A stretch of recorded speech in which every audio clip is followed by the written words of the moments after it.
हारूनाबाद में नून लीग का power show, Maryam Nawaz का जलसे से खिताब। रहनुमा नून लीग ने कहा कि नवाज शरीफ की सियासत खत्म करने वालों की अपनी सियासत खत्म हो गई। दूरी ने आवाम के दिलों में नवाज शरीफ की मोहब्बत और बढ़ा दी। कहा चेयरमैन पीटीआई ने संगीन जुर्म किया, झूठा पर्चा लहराकर कहा मेरे खिलाफ साजिश हुई है। मरियम नवाज कहती हैं नवाज शरीफ ने कभी कौमी सलामती पर आंच नहीं आने दी।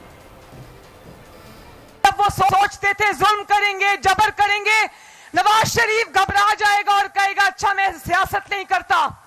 कहते थे हम नवाज शरीफ की सियासत खत्म कर देंगे, लेकिन नवाज शरीफ जब वापस आए तो मुझे लगा कि मोहब्बत कम नहीं, मोहब्बत और ज्यादा बढ़ गई है माशाल्लाह। उसका जुर्म कोई मजाक नहीं था, उसने संगीन जुर्म किया था।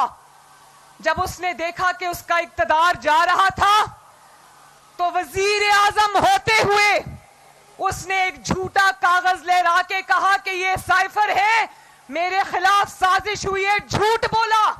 जिन्होंने नवाज शरीफ पर जुल्म और जबर की इंतहा कर दी, कुछ अपने घरों को चले गए, कुछ सलाखों के पीछे पहुंच गए, अपने इबरतनाक अंजाम को पहुंच गए कि उस तज़हीक के बावजूद, साजिश से निकाले जाने के बावजूद क्या एक बार भी नवाज शरीफ ने कोई कौमी सलामती से खेला?